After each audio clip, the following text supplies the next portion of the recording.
lion and sheep can do that. Those are not sheep-like qualities. So I Well, want sheep you are to, not they're not smart, but they because they are calm. I I don't feel that they are dumb. no, but for the sake of our discussion, Uh-huh. let's not make the sheep smart and strong, Okay. because when you start defining him as smart and strong, No, I didn't you're say strong. I said they are calm. Yeah, I know. okay. Okay, that was the characteristics I was actually trying to magnify the fact that they calm. They can calm the lions to do mighty things.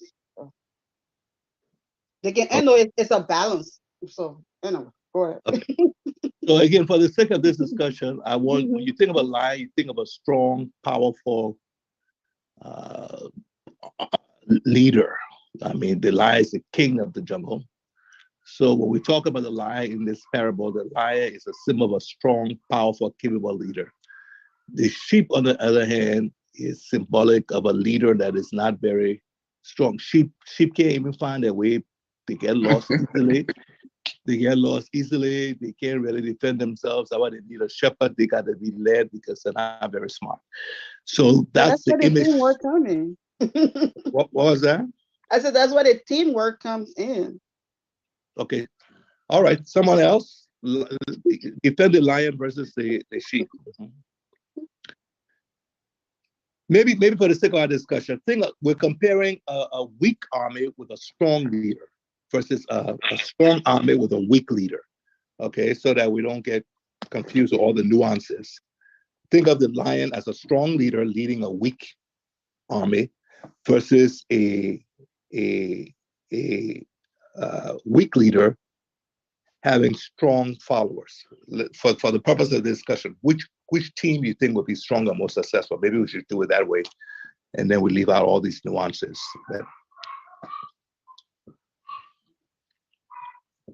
Reverend Law, you want to come and go ahead?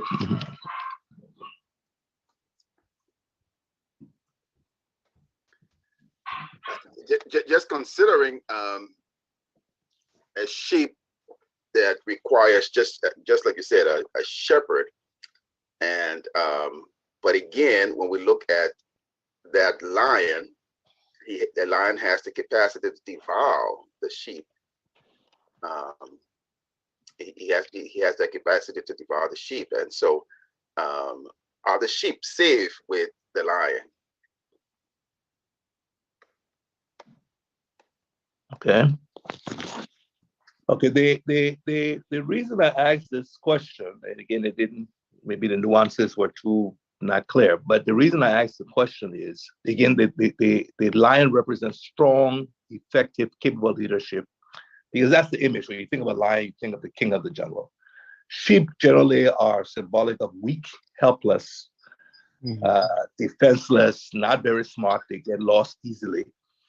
Animals. So basically, we're comparing strong, effective leader versus a weak leader, and we're saying, listen, if you have a group of people and you have a strong, effective leader, even though the team may not be as strong naturally, and you put that against a team that have a lot of strong leaders, strong people, but they are led by a weak person, which team is probably going to be more effective? And your answer really reflects how much value you place on leadership.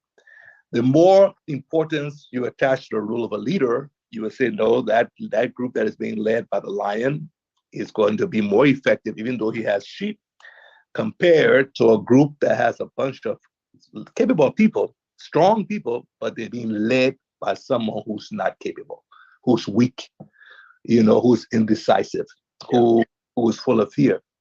And if you couch it that way, then for me, I definitely believe that leadership is so critical that you can have these great people in your group. I can have powerful people in my congregation, but if I am like a sheep, very ineffective as a leader, a weak leader, even though I got all of these people, if I'm an insecure leader like a sheep, okay, that team with all of its potential will be unutilized. Okay. Whereas if you have someone who is strong and who is secure, okay, and who's not afraid, even though his team might not be the best, Okay, because they are following a strong, effective leader, I would say that that team will still accomplish more than a team that is led by a weak and ineffective leader. And the reason I'm saying that because I want to emphasize from my perspective how critical leadership is. Okay, I know of churches that that are full or were at one time full of, I mean, people who are passionate, people who are gifted, people who were highly motivated. But because the leadership that they had was insecure and not very effective, uh, the leaders never acknowledged, recognized, and deployed the strength that was present in order to get results.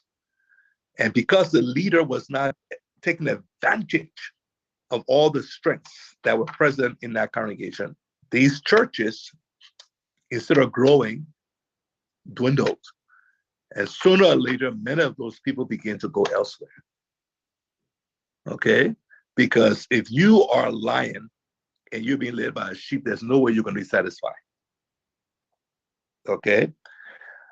So leadership is so critical. So all of us who are leaders, whether as in my capacity as the senior pastor, in Reverend Lloyd's capacity as the senior pastor, our leadership is very, very critical to the success of the organization.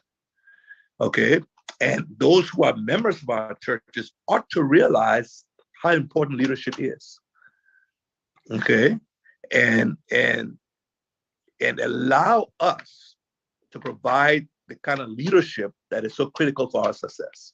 On the other hand, we who are leading ought to understand that our leadership is going to have a tremendous impact upon how much those we're leading can really do.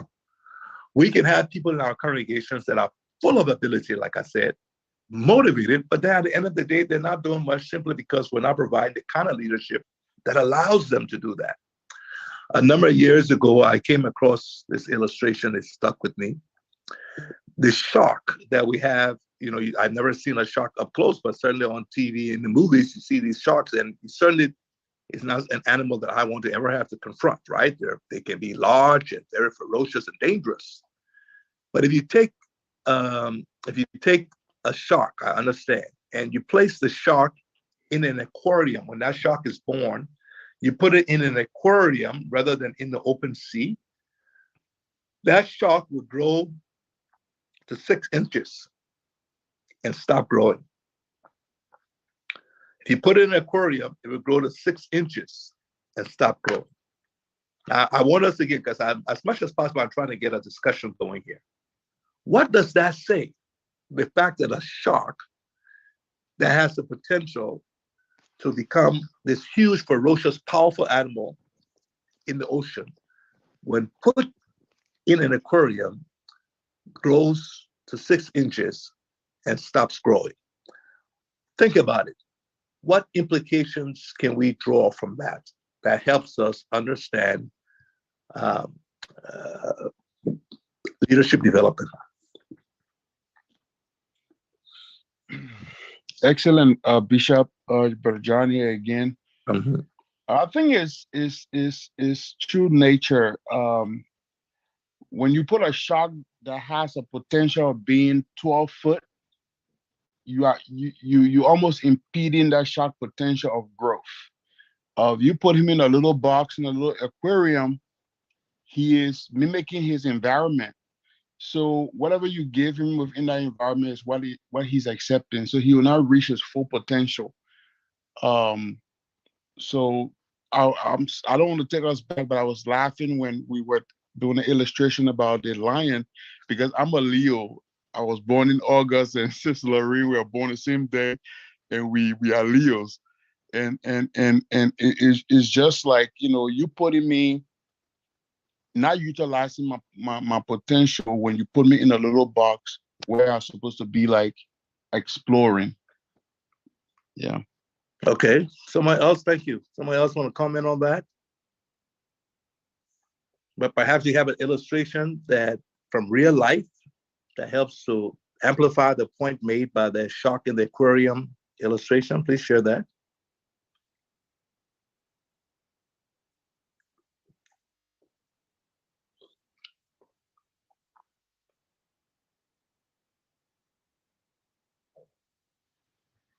I was going to say something similar to what Brother John said. So the the shark isn't given that opportunity to reach its full potential um, by being somewhere where it's not in its natural habitat or natural environment. It's not growing. It doesn't have that opportunity to grow. Right. So what we can learn from here is that the environment in which a person finds himself can and will determine his his ability to develop to his full capacity. Again, so leadership is about getting things done through people. And if we're going to get things done through people, then one of the jobs that we have as leaders, again, it doesn't matter whether you're leading the choir or you're leading a small group or you're leading a church or you're leading a country. One of the things that is critical is to recognize that the people you lead have a whole lot of potential, whole lot of potential. They're packaged with things that God has put in them naturally and supernaturally that just need to be released. And if those things can be cultivated and released, you're gonna have a force to contend with. But our job then is to create the environment that allows people to thrive in terms of their leadership and their natural giftings. If we're not careful, we can create an environment like an aquarium that very, very, very much limits what a person can develop, what a person can become, how far they can go, how much they can use their God-given gifts. And so now they function like a little 6-inch shark when they have the potential to be this massive creature in the sea. So when I look at my members, I got to ask myself, have I created an aquarium that is keeping these people from fully developing their leadership and expressing their gifting, or is my leadership providing them with this huge ocean, so to speak, that allows them to maximize their growth, that is not impeding their growth, but is actually facilitating their growth as leaders, facilitating their use as with their gifts, is so critical. Let me give an illustration again to help you see what I'm talking about. Before the war, my wife and I were in Liberia, were pastoring the church there. And at that time, I was in the 80s, the late 80s. My wife was actually the choir director. She's the one who was leading the choir. And, of course, the choir, you got to put people to sing different altos and sopranos and all of those things. I don't know much about music, but I know you got to do that, right? We have a choir. You got some people singing alto, sopranos, and tenor, and those kinds of things. And so she had all of these different groups singing a choir, and there was one member of the choir who was always, I guess, off key or just messing up the song. And so, my wife was struggling, wondering, how do you tell this girl that really, it would really be better if she wasn't on the choir because she was really not contributing positively, but it's hard to do that. Somehow in the process, my wife moved her from whatever section she had her in. Again, I don't remember. Maybe she was in tenor and she needed to be soprano or something. But somehow she got moved to another group. And my wife was amazed. This girl who, quote unquote, could not sing, when she was put in this other group, maybe she was moved from tenor to soprano, literally became one of the best in the choir. So again, here's an example of a woman who had this tremendous gift, who was actually able to be one of the best singers in the choir, but for a long time was considered unable to sing, more of a problem than an asset. And it was because the place she was put didn't allow her to really develop her gift. That's an example, again, of how the environment can impact our full development and expression and limit what we can contribute. So one of the challenges, again, that we have as leaders, and again, I'm not just talking to us as pastors, I'm talking to all of you who are leading, wherever you are leading, is to create an environment. If you're a leader of the choir, you need to create an environment where the members of the choir can truly develop, express, and maximize their gift. If you're a leader of a small group, that environment needs to be healthy so that the members of that group have an opportunity to grow and develop. If you're the leader of the church, you need to create an environment where people can truly develop and express themselves. Otherwise, you will cause many gifts to be suppressed. And it may not be intentional. You may not intentionally be doing that, but the effect is because the environment doesn't facilitate or encourage growth, people are underperforming or underdeveloping. And as a result, the entire organization will be underachieving because you're not maximizing the opportunity you have with the people you have. Any comments on that? Thoughts, reflections, feedback? Yes, this is Pastor Ruff here. I do, and I'm sorry I'm late. I had to come from another meeting. But as we were talking about that, there were a couple of instances or stories or situations in the Bible that actually caught my eye. So Moses was created as a deliverer, and Moses was kept in the house of Pharaoh. But we see the life of Moses, that eventually, when it was time for him to break forth, when it was time for him to actually achieve his God-given potential or his God-given mandate, he had to get out of Pharaoh's house. And though it may not have been a very pretty experience for him, it had to cause him to kill someone or to empathize with someone. And we all know how the entire process went. So just like the shark, I believe that, and as leaders, maybe we should also be mindful of the fact that there are some people that we cannot put in an aquarium. It's just pure and simple. A shark might remain in that aquarium and never grow beyond 6 feet. But there are some people who might come through our congregations or even the places of work where they want more. Their potential is greater, it's far greater. And they might be able to recognize that this is too small for me. This aquarium is just very, very, very too little for me. Which goes to buttress a point that as leaders, we must learn to build that environment, learn not to be afraid or to be jealous or to be insecure in our abilities to lead or in our God-given calling, and also create that environment for people to be able to thrive and to be able to lead and develop their own potential. Yes, and of course, when we speak of an aquarium, we're not speaking of the physical size or the number of people in the church, because you can have a church with 1,000 members or 2,000 members, and it's an aquarium, in the sense that the people who are there don't have the opportunity to really grow, develop. Or you can have a church maybe with just 100 people, and that's an ocean, because the people who come there, the conditions that are there, the environment that's there, facilitate the development. So it doesn't have to do with the size physically of the organization, but it has to do with the environment that is created in our organization. Does it facilitate growth, spiritual growth, ministry growth, the spiritual gifting? Does it facilitate growth or not? So let's, for the sake of time, now let's take it one step further. It seems like we agree from the illustration of the shark and from our own experiences that the environment that you're in has a tremendous impact upon who you are and what you become.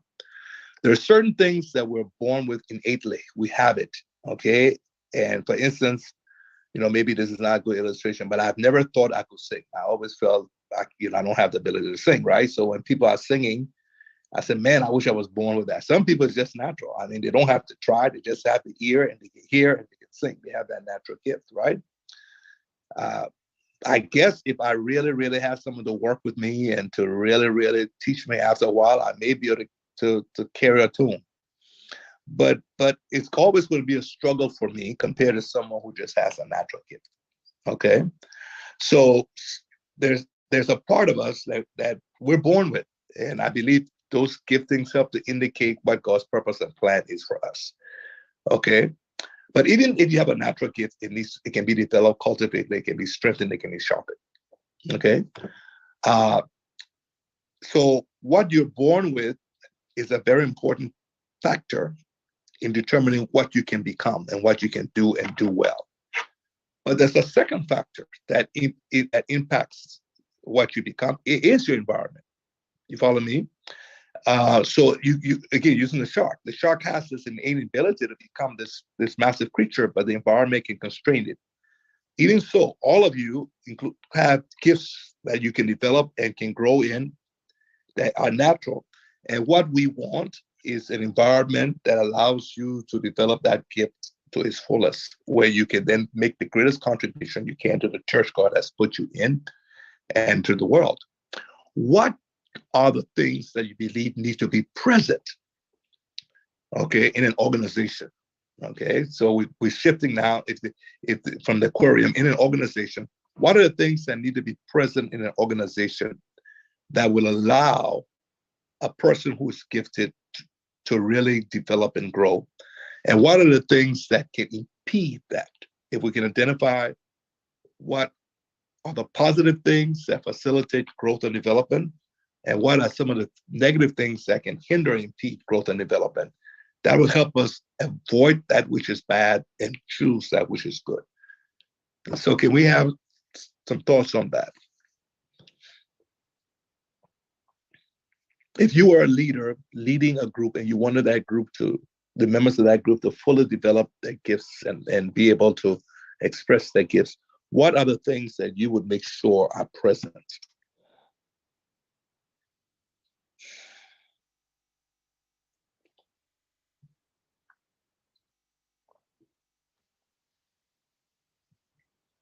I would talk about mentorship and an association.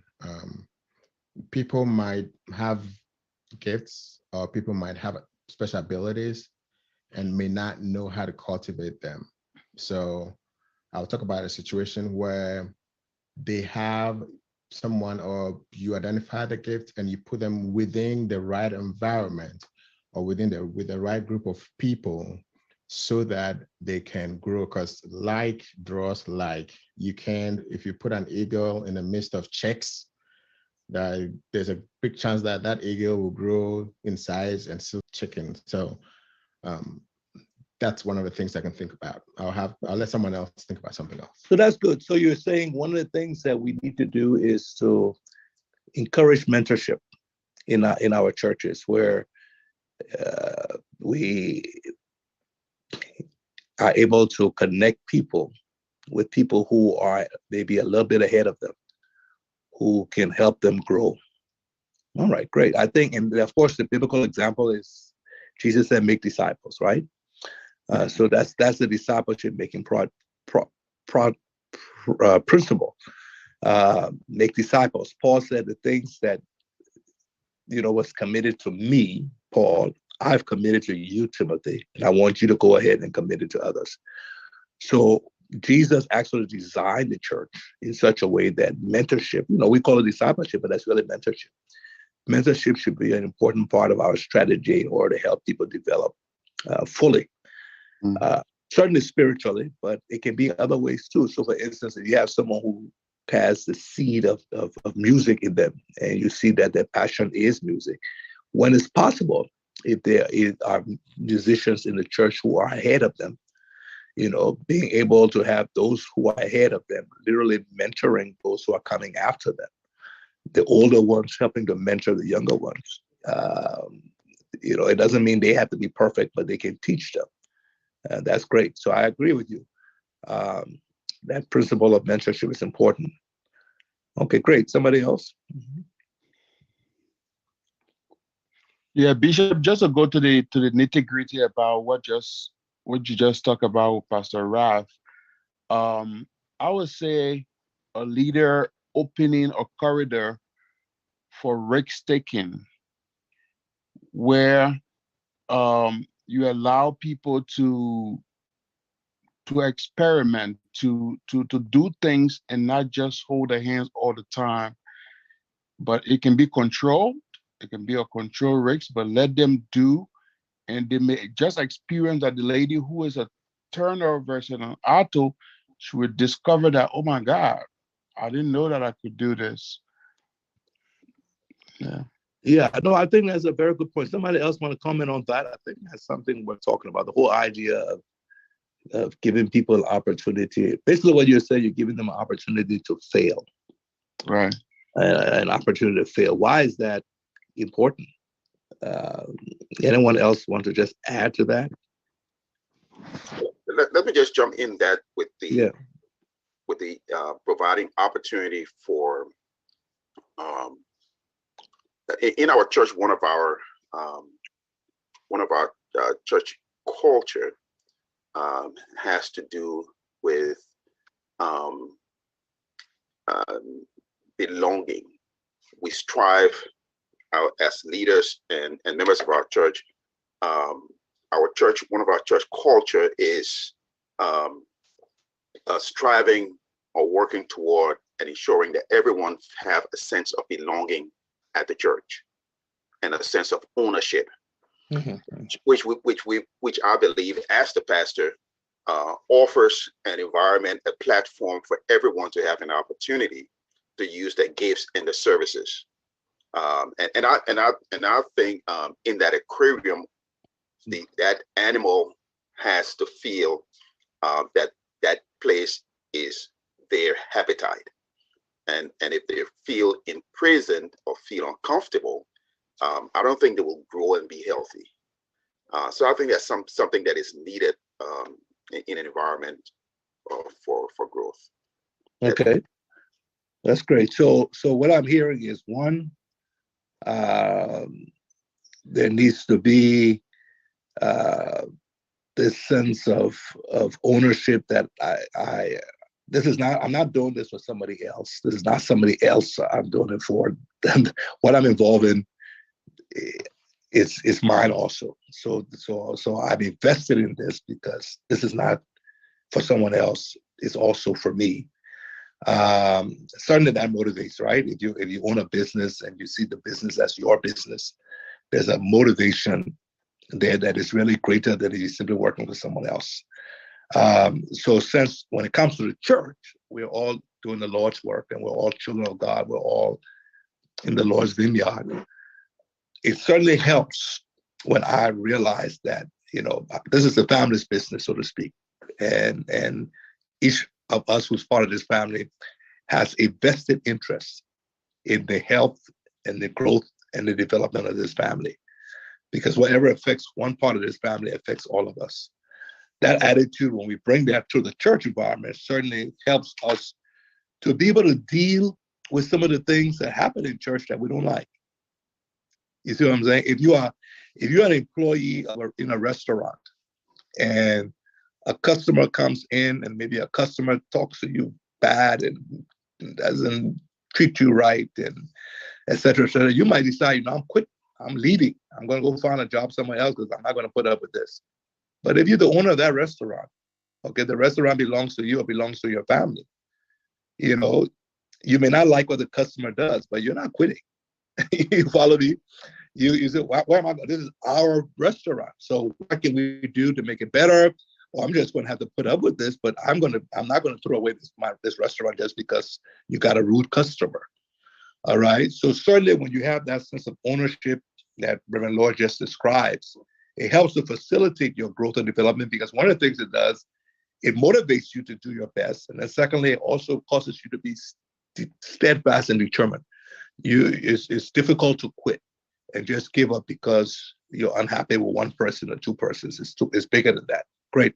The other thing we heard was we've got to give people an opportunity to take risk, which means an opportunity to fail.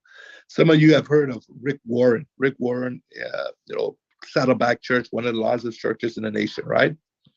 And Rick Warren said one of the things that they expect when he would gather, I think it was weekly with his top leaders and pastors. One of the things that they would discuss every time they get around would be, tell me, what did you attempt this week to do and you failed? What did you attempt to do and you failed? In fact, by doing that, they were encouraging each other not to be satisfied with the low-hanging fruits. Don't just be satisfied with maintaining where you are because you're so afraid of failure. No, for them, if you don't ever fail, it means you're not trying enough. If you don't ever fail, it means you have become too stagnant and complacent. The sense is, no matter where you are, you ought to be still seeking to go to the next level. And so every week he wanted his leaders to be able to say, you know what, this week we tried to push, or we tried for this goal. We wanted to land on the star. We didn't hit the star, but guess what? We ended up on the moon. You know, and for them, that's something to celebrate. Yeah, you failed to reach the star, but because you were aiming for the star, you landed on the moon. They prefer that than someone who week after week and said, no, we didn't fail because we didn't try anything, but you know what, everything is okay. So again, what is he doing? He's cultivating an environment that causes people to keep pushing and stretching and expecting more. So making a greater demand upon themselves to do even more. When we have that kind of environment, whether it's in a workplace, whether it's in business, or whether it's in our church, that incentivizes people to think bigger than they would think otherwise. If our members are afraid, if I do this, or if I don't do everything exactly the same way that I did, and I make a mistake, you know, the person who oversees my ministry is going to be very upset with me, or the pastor will be very upset with me. Then what's going to happen is they're going to be scared to try anything big. They're going to be scared to set any big goals. And so all the goals they set would be kind of mediocre or low-hanging fruits, the kind of things that they're sure they can achieve. But what happens when you're only setting goals that you're sure you can achieve is that you will at best be mediocre. Okay? So we do need to create an environment where we challenge ourselves, and it's okay for a leader to set a big goal. And maybe he won't achieve it, but he's going after it, and if he doesn't hit the star, at least he got in the mold. Okay. Now, I like what the brother said. It can be controlled. We don't want people to be reckless. Okay. When you set those goals, you can't set goals that if you don't achieve it, you're going to just destroy a lot of things in the process. So there needs to be some controls around it. But let's challenge ourselves as leaders, and let's create an environment in our church, because we're talking about excellence, where our members and our leaders can keep setting challenging goals. They may not always achieve it, but they're going to go after it. That's great. Okay. All right. Anybody else? There's something else that just came to mind quickly, and I know it all ties down. It ties everything down. And I think that the church leadership or senior pastor or whoever is in charge and makes that decision or makes decisions should also be very intentional. They should look at the church and say, okay, this is where we want our church to be. We want to raise leaders. We want people to flourish. We want people to grow within this, because I know now we see a lot of churches, especially young churches or small churches coming up. They have a good evangelistic or a decent evangelistic goal or approach to want to bring people in. But there are some churches, maybe our old traditional churches, who probably have so many people, or they have enough people. I don't know if there's anything like enough people ever, but they don't have those goals as much as other people. So I think that the church leadership also should say, okay, this is where we want to be. We want to create this environment.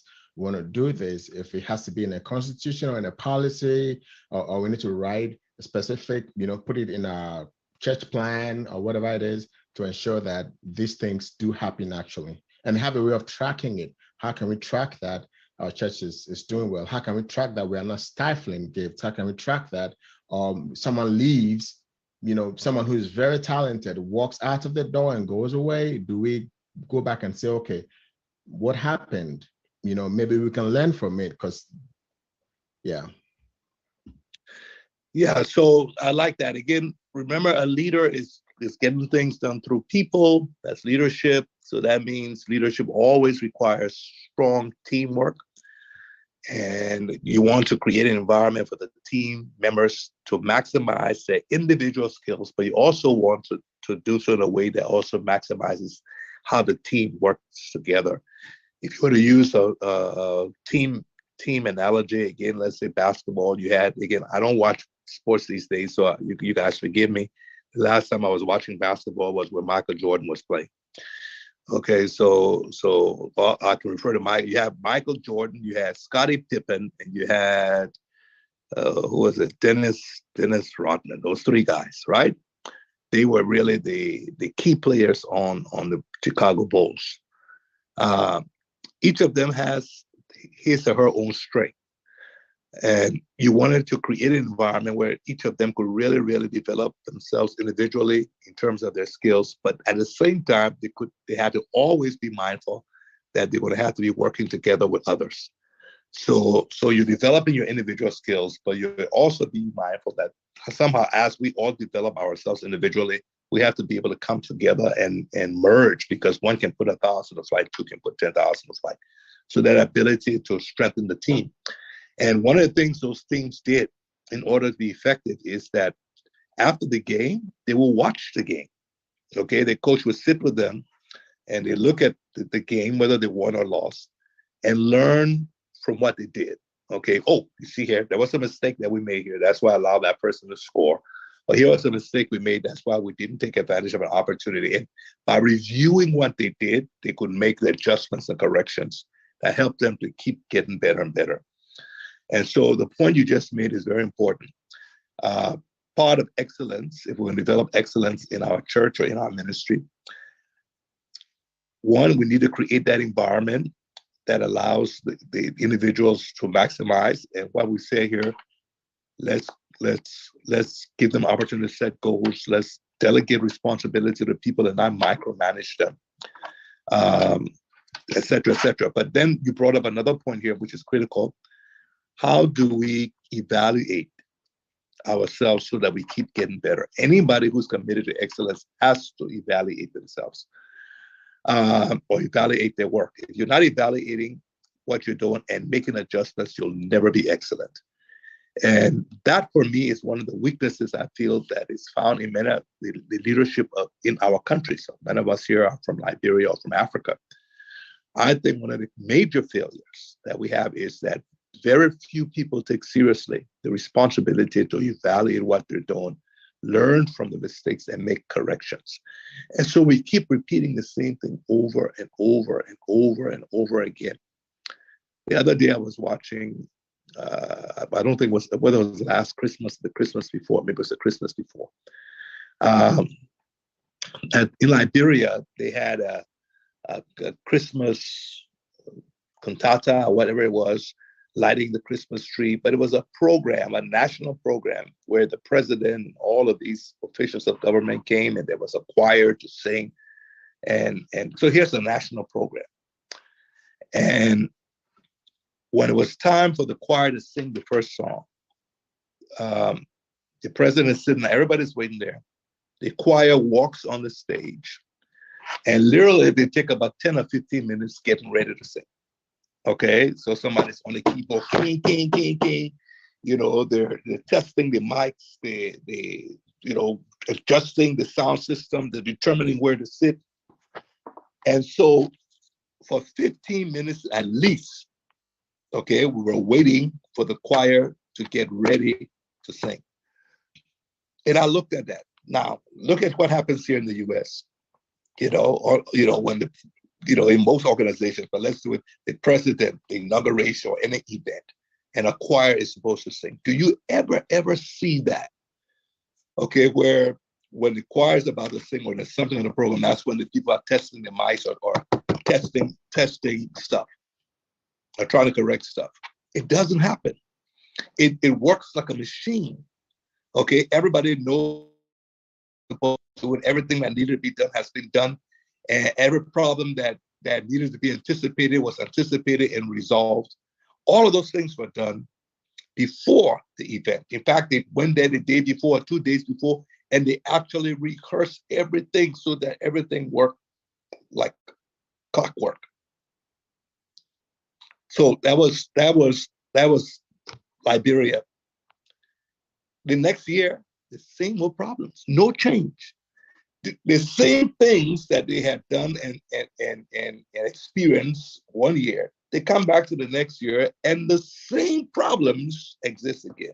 What happened? What happened was, after that event, nobody stepped and said, guys, there were too many mistakes here. This is not excellence.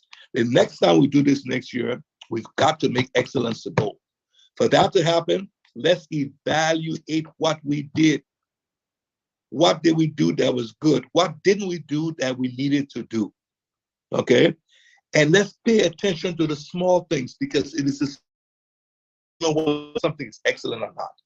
It's not the big things, it's the small things. What are the small things that we didn't do that we need to do? What are the small things we overlooked? And if you engage in that kind of evaluation and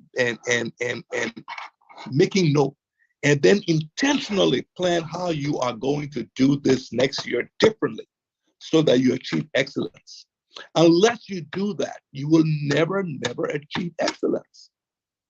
Okay? So excellence is possible, but it cannot happen without planning. Planning will not happen without attention to details. And in order to attend to details, you have to have in place a system of regularly evaluating what you're doing so that you keep improving. Okay? So for your church, what's the next big event that you guys got planned? And on your calendar, I mean, I know this is a Christmas season. Do you have a big event coming up?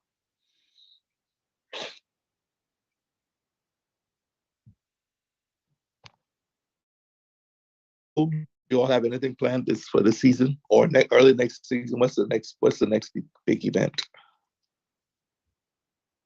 You're muted. You're muted, Reverend Lloyd.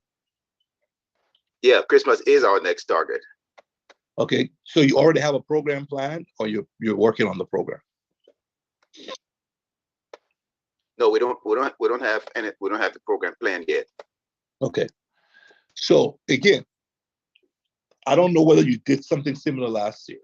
Okay, but if you did something similar last year Christmas, and you're planning to do that thing again this year Christmas, one of the things that we're learning here is that if this year is going to be substantially better in terms of delivery, if that's going to happen, one of the things you really needed to do, if you haven't done it, or it may be possible still, if you can remember what happened, will be to actually sit down and evaluate what you all did last year and make note of some of the things that went very well and some of the problems.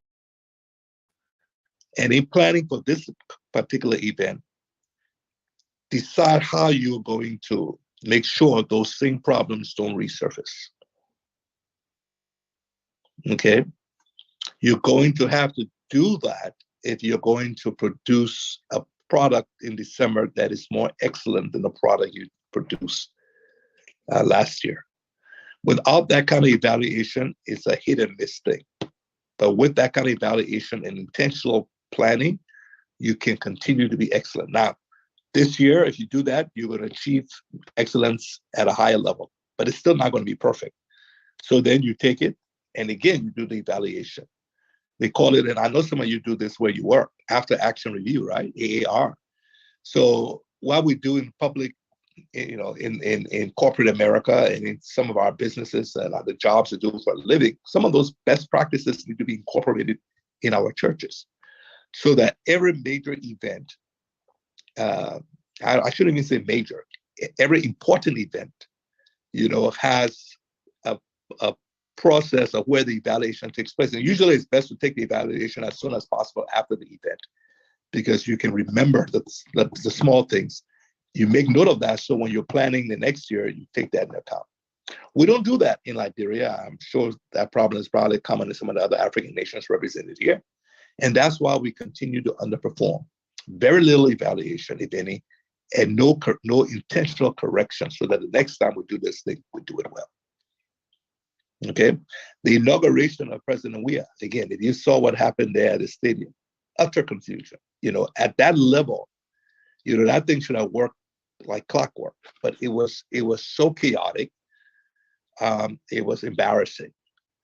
I doubt if after that they sat down and truly evaluated everything that they did that they should not have done, problems that arose, so that next year or the next time they inaugurate a president, all of those problems have been addressed and they don't repeat themselves. But I'm sure they haven't done it. Yeah, you say, Bishop, which I really hope we can amplify or emphasize, is the issue of evaluation, and you did mention feedback very slightly. And another thing that I want you to just comment on, because feedback, evaluation, and I think preparation, like you said, if they go back, you are more prepared for the next time around. But I think preparation is a good indication of excellence. So like I usually say to my church, when you see something that is done with excellence, it's a sign that someone took time and prepared to get there. When, like you said, you made mention to some of these events that went bad, it was an indication that they were poor preparation. So talk to us again about preparation and excellence. Yeah. Again, that's what we're saying. We're saying it's so important that we take the time, preparation or planning. I guess we're saying the same thing.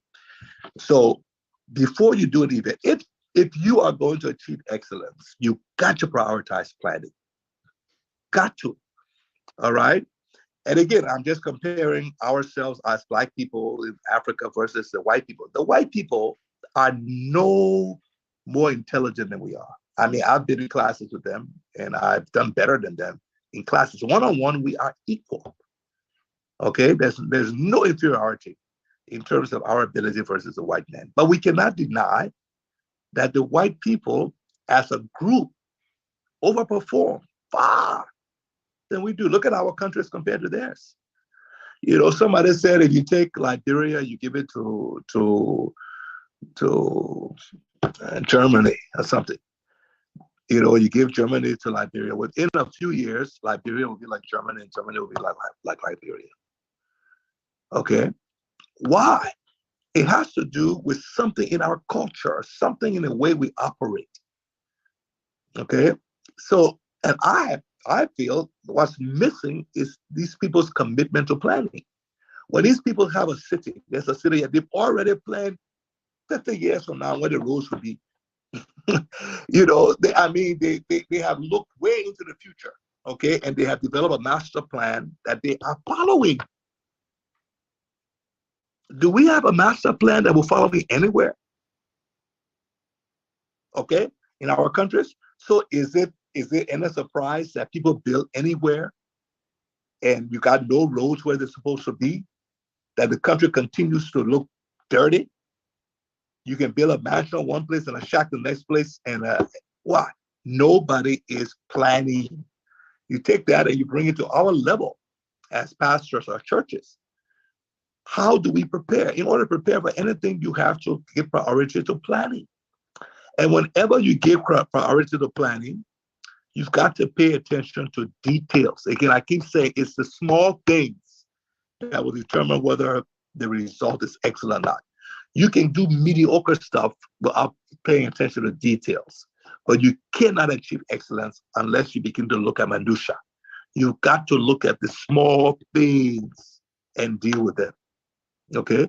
And when you treat the small things as important consistently in your planning process and in your implementation process, you will be prepared by that to produce an excellent product. So planning is critical. So let me just challenge you, and I'm not just challenging you, I'm challenging myself. Christmas is not very far. Okay? But we have not yet sat down at our church, and it looks like you haven't done it yourself. You have not yet sat down and actually planned yet what Christmas is going to be like. We haven't done it either. That's a weakness. Because really, if we want to produce excellence for the Christmas thing, we should have already started planning it by now. It should be written down. All the details should be in place so that we have enough time to truly execute. But if we wait until late in November to begin planning the Christmas thing, then because we're starting so late, we probably will overlook some details, or we have some great ideas that will really improve it, but we won't have time to implement it.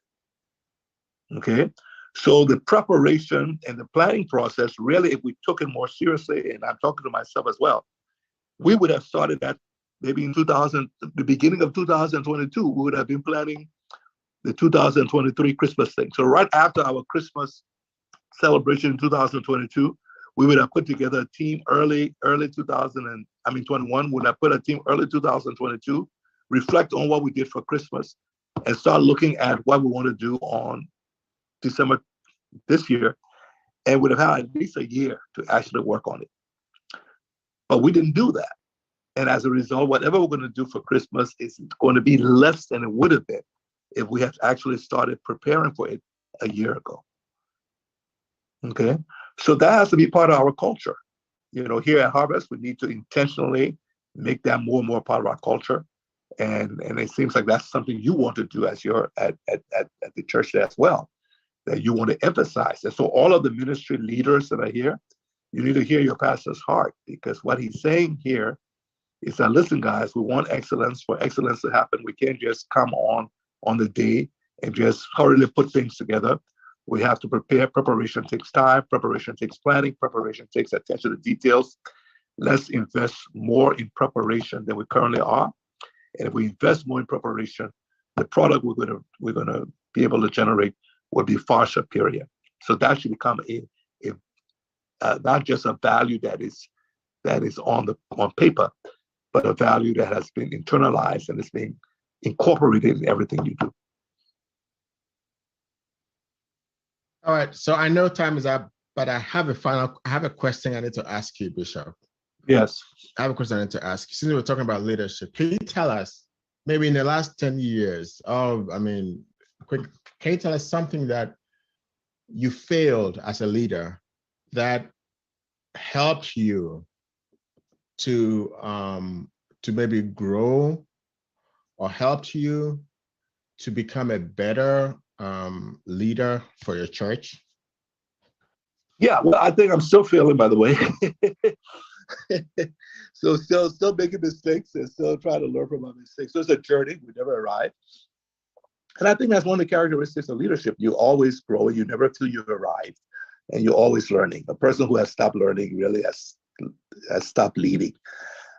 So I think one of the mistakes I made in the past that hopefully I'm correcting is that I did not do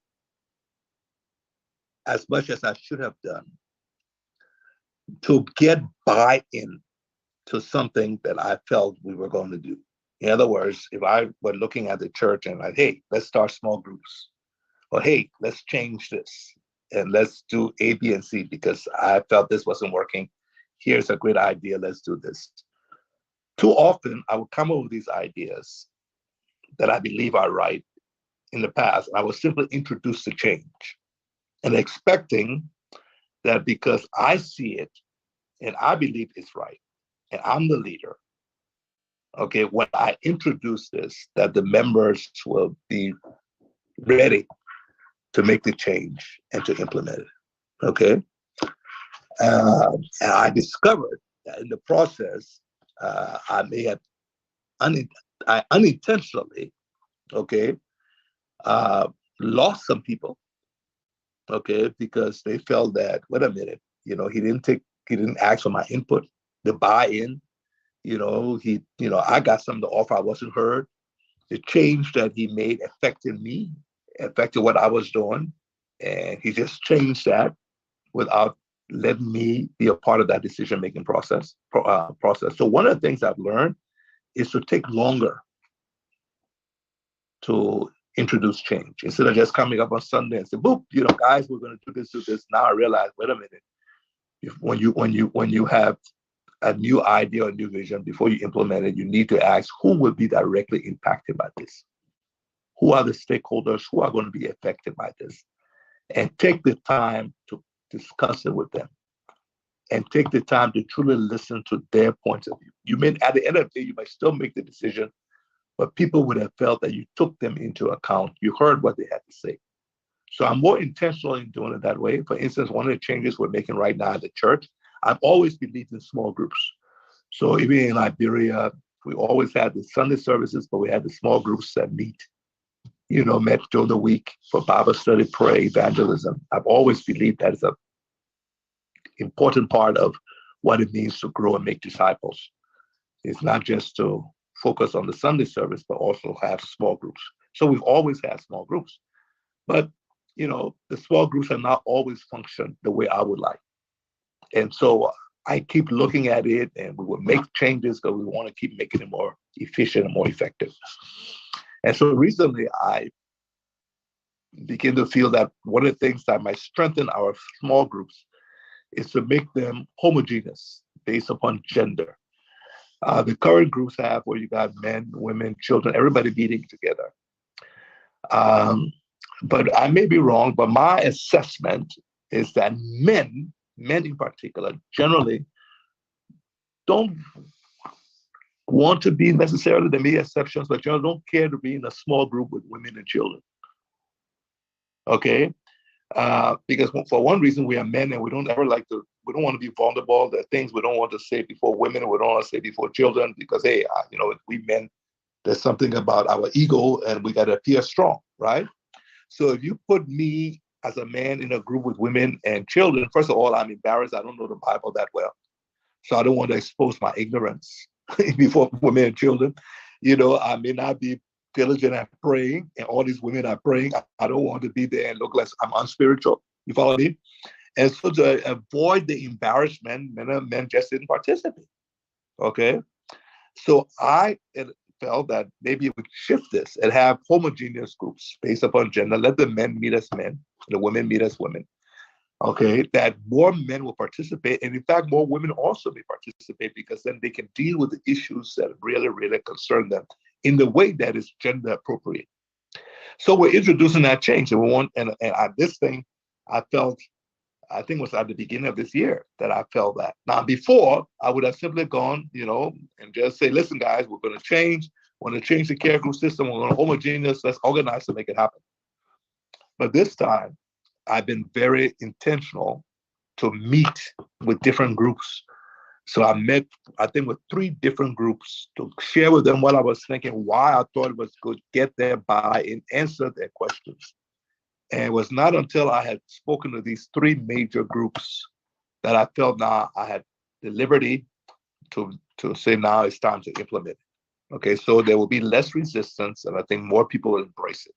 So that is a major lesson I've learned in terms of taking more time before you introduce change, making sure that people who are going to be affected by that change feel they have been heard and they have given their input, so that when the thing is finally introduced, people can feel that they are part of it. Even if they don't agree with it, they felt they were respected in the process.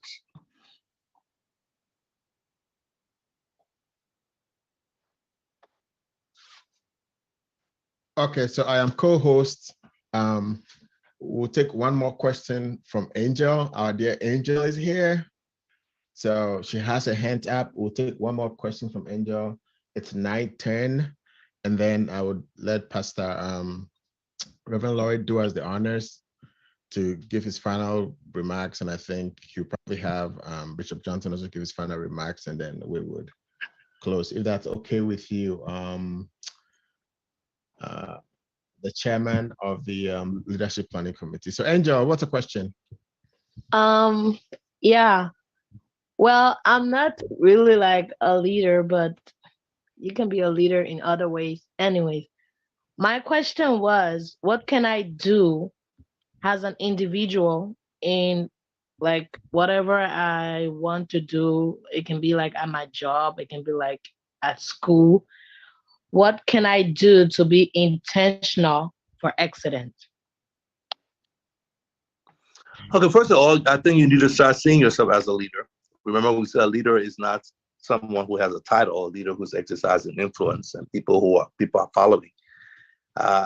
You probably got friends that are looking to you, and you are influencing them. You probably got siblings that you're influencing, and where you work without a title.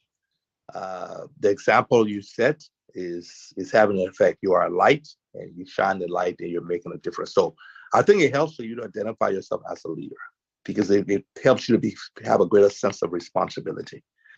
That without a title, you are an example. People are watching you and people are being influenced by your behavior. So always be asking yourself, what I'm saying, what I'm doing here, if someone, because you may not know who's watching, if someone is actually watching me here or following my example, would I be leading them in the way that I believe the Lord would have me lead them that will glorify Christ? So keep that in mind. In terms of excellence, I think what we said here is something that you can apply wherever you are, okay?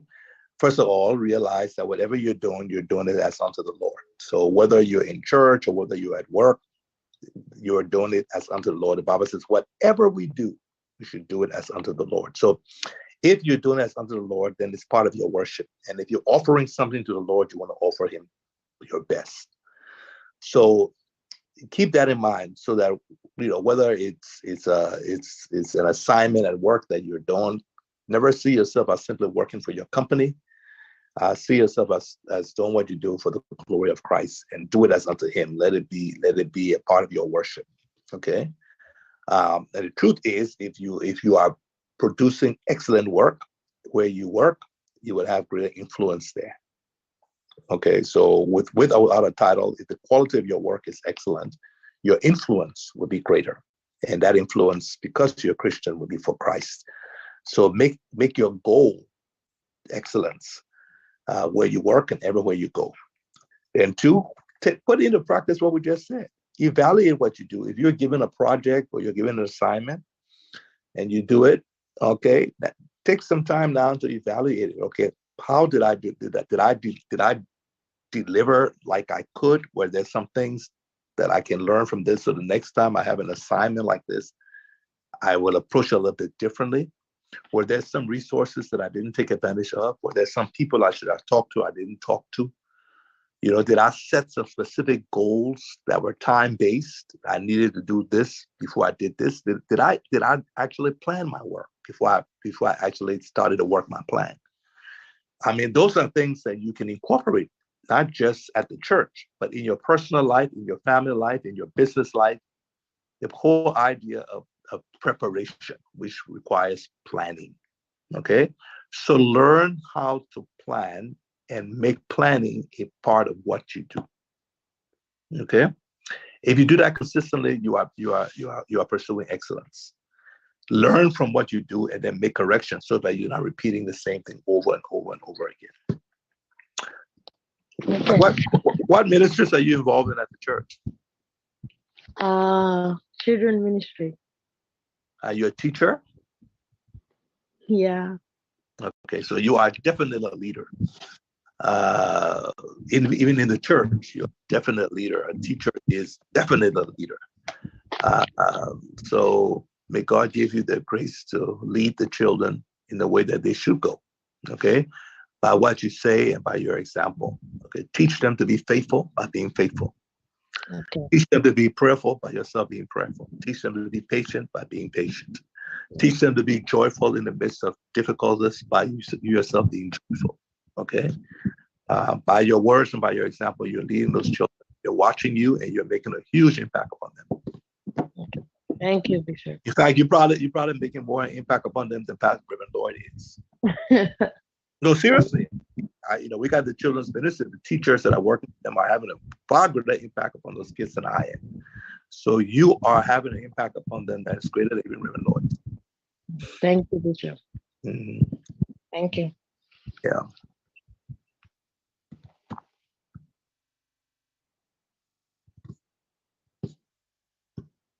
Reverend Lloyd. Thank you, Pastor Raff. Thank you, Pastor Raff.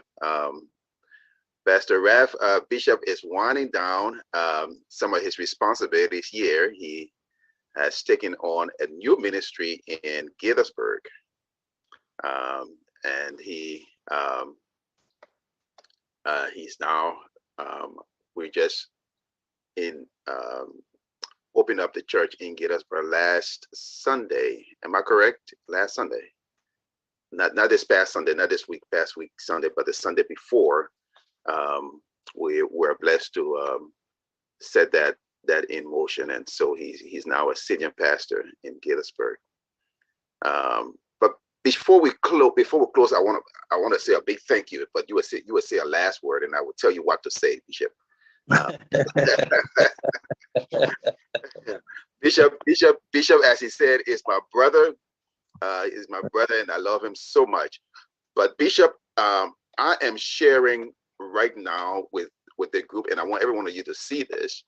Our church has a vision. One of our most immediate vision. We are currently leasing a place where we are, and our next and most immediate vision is to acquire a property of our own where we can serve with liberty, and be able to expand with the things that we're doing. But I want all things to see this. This is Bishop's own Bishop's vision. While we are looking for our place and have a vision for a place of our own, this is Bishop's vision. They have done a groundbreaking, and they are moving from one stage to another. But in a few years, I'm not sure how long, Bishop, this will be a reality in the near future. I think this is in less than the next 2-3 years, Bishop. They will be worshiping in that facility. And tell us, I want you to kind of just inspire us and tell us about your vision. You are just about 30 years old, and you are accomplishing visions like this. If we also take a look at another aspect that I wanted to bring another aspect of Bishop's accomplishment here, or what God is doing in Bishop's life, is what his ministry has been able to do in the last 30 years. Bear with me as I navigate here. So in the last 30 years, that is his immediate vision, one of his immediate visions. Also within the last 30 years, Bishop and his ministry have been able to establish 350 churches with 35 schools. They have reached 26 countries, crossed over 5 continents, and I think there are 7 continents, and they have 5 already. There are 4 universities, and 2 radio stations, and an orphanage. Now, Bishop, before you leave from here, you got to tell us the secret. You got to tell us how our vision can be accomplished. Amen. In fact, I think by the grace of God, the churches now are over 400 plus. So, first, I don't want to be too simplistic, but I have to be. I really, really have to say it's accomplished by the grace of God. I would be lying if I told you that I achieved this because I did A, B, C, D. And if you do A, B, C, D, you're going to get the same results. Mm-hmm.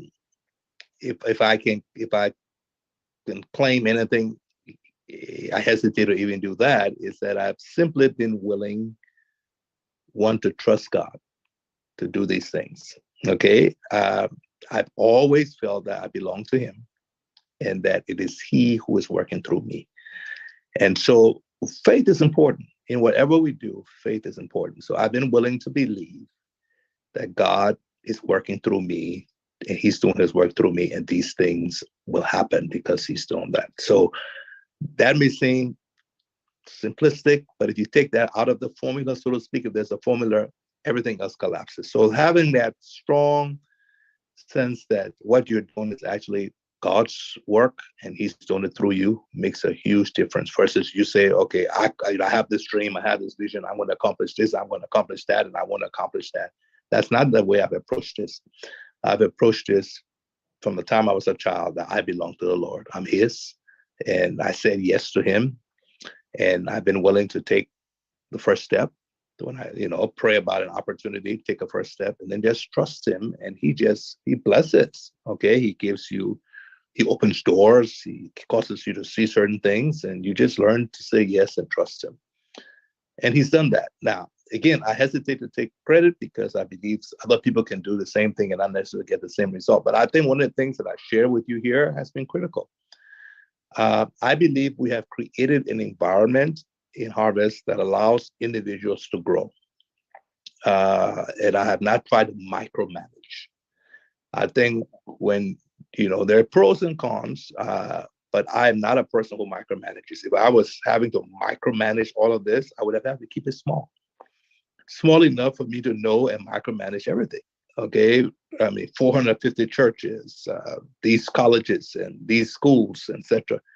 If I were micromanaging that, I would be, maybe somebody else can do it, but I would have to keep the work small enough so I can have control. So I've been willing to let God be in control and not have to micromanage.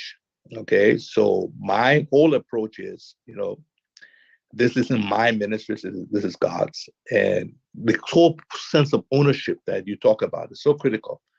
We have spoken and we have communicated in a way that many of our members who are now in ministry have embraced the Harvest ministry as theirs.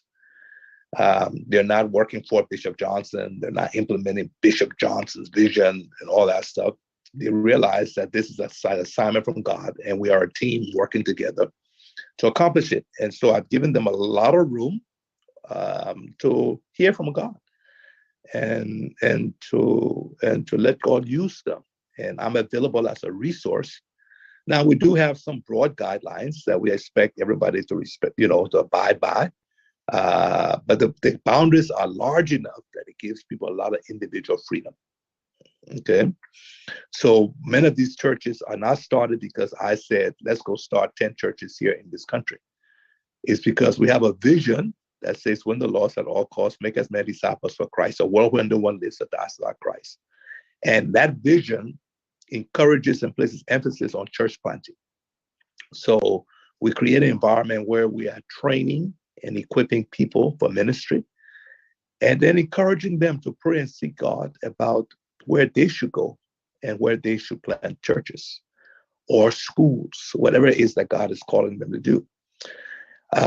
We come alongside them, and where necessary, we're able to provide some financial help.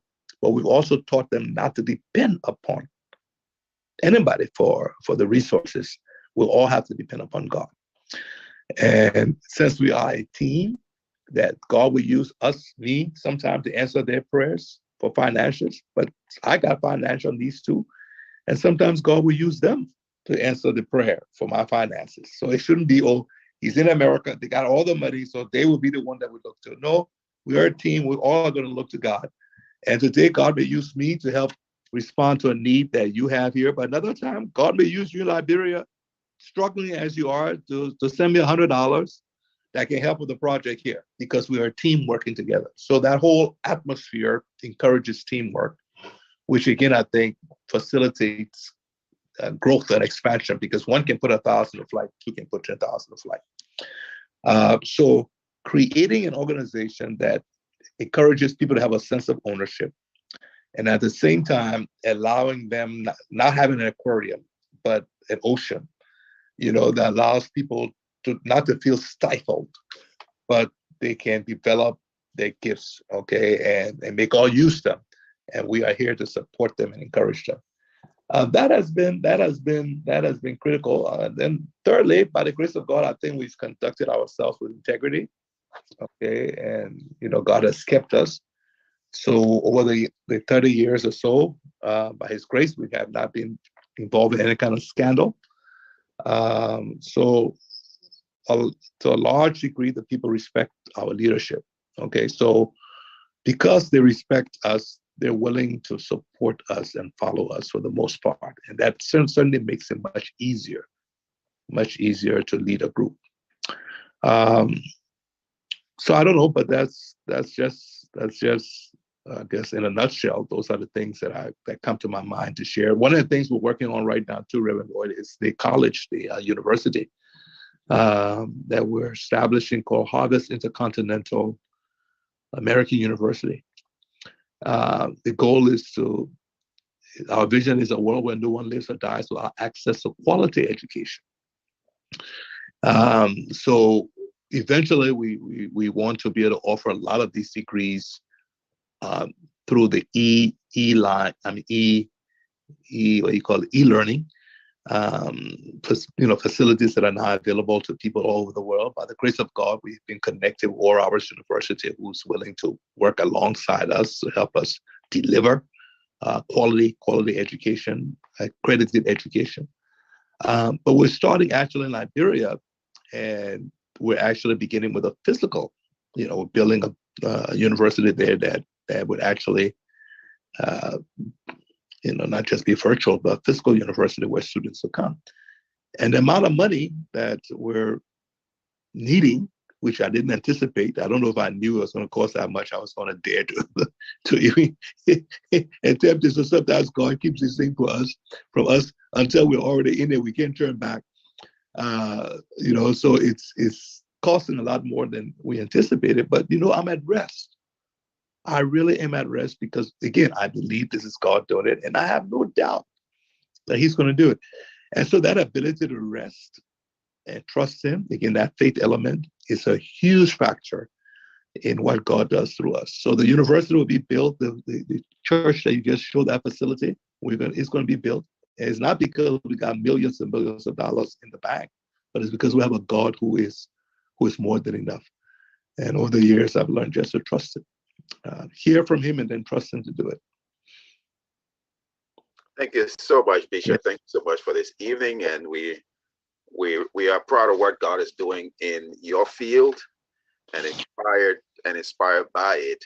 I'm happy you could be here on tonight. We have members of our building acquisition team here, and I just wanted them to be inspired to know that God is able to fulfill our desires and fulfill His plan and purpose for this church. We have set a great vision where we know we don't physically have the capacity to do it on our own, but God has shown and been faithful as we move toward these endeavors. So thank you so much for inspiring us today, for teaching and pouring into our lives this evening. This brings us to the close of our teaching on intentional for excellence. Don't forget, on Friday will be our last session, and we're going to be talking about positioning for leadership. Positioned for leadership. That will be on Friday, and that will basically conclude our month of leadership. On Sunday, we will be then in service, officially concluding this month of leadership development and training. We're going to have a wonderful service in celebration of what we have accomplished this month. I'm so proud of you for your attendance and your participation. Let us all go to bed tonight and get prepared for Sunday. Pastor spoke about preparation. So each and every one of you, make sure today, tomorrow, and the day coming, you are preparing as a group, as an individual, for what's going to happen in the coming days. Thank you again, Bishop, and thank you all for tonight. Let me close us in a word of prayer. Heavenly Father, we are thankful to you tonight that you gave us an opportunity, Lord, to just spend these moments with you, these minutes with you, dear God. We thank you for Bishop Johnson, and we thank you for his ministry, the Harvest Intercontinental Ministries. We thank you for all that you are fulfilling and amongst them, dear Lord. We pray, dear Father, that the lesson that we received today will be used in our church as a tool, Lord, to equip us to fulfill your calling and the ministry that you have before us. In Jesus' name we pray. Amen. Amen. And God bless you, and thank you for the opportunity. I hope that the time we had together was well spent, and if I can be of further help, my brother, just reach out to me, okay? Yes, God, God bless you guys. Thank you. God bless you too.